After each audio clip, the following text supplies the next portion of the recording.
जी अस्सलाम वालेकुम रहमतुल्लाहि व बरकातुहू। मोहतरम भाई ने पोस्ट भेजी है जी। फरमाने मुस्तफ़ा सल्लल्लाहु अलैहि वसल्लम, मेरी उम्मत गुनाह समेत कब्र में दाखिल होगी और जब निकलेगी तो बेगुनाह होगी, क्योंकि वो मोमिनीन की दुआओं से बख्श दी जाती है। तबरानी औसत का हवाला है 1879 नंबर हदीस। ये हदीस का नंबर इस पोस्ट में दिया जी, बिल्कुल इसी नंबर पर ये हदीस मौजूद है। कहते हैं जी भाई इसके बारे बता दें जी। मोहतरम भाई ये रवायत सही नहीं है,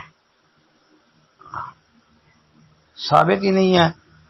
इसके अंदर तबरानी का उस्ताद और शेख है इसमें अहमद बिन ताहिर, वो कज़्ज़ाब है जी, कज़्ज़ाब था, हदीसें वज़ा करता था। लिहाजा ये रवायत भाई साबित नहीं है जी। अस्सलाम वालेकुम रहमतुल्लाह।